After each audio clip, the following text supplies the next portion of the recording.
Nanindigan ng palasyo na hindi muna nila ilalabas ang pangalan ng mga umunoy sangkot sa katiwalian sa mga flood control projects. Hindi raw dapat padalos-dalos habang gumugulong pa ang investigasyon. Nasa frontline na balitang yan, Mobile Journal Julie Baiza.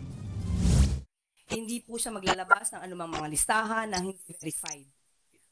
Kung nangyayari man to sa mga nakaraang administrasyon, hindi po gagawin ng Pangulo yan. Yan ang naging tugon ng Malacanang sa panawagang ilabas ang pangalan ng mga umanidawit sa katiwalian sa flood control projects ng pamahalaan.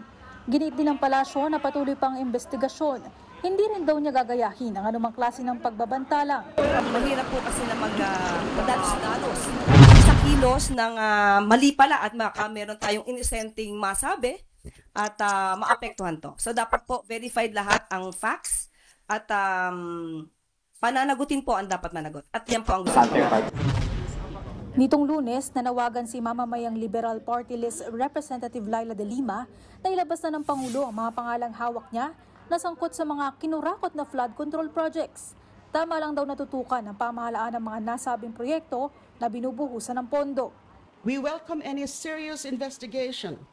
But serious means names, charges, jail time. Hindi pwedeng mahiya naman kayo lang ang ending. Kung palpak ang proyekto at nalulusaw ang pondo, may dapat managot.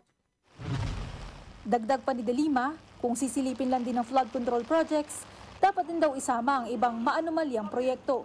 Matatanda ang sinabi ni PBBM sa isang podcast na hindi niya palalagpasin ang mga sangkot kahit pa raw kaalyado niya.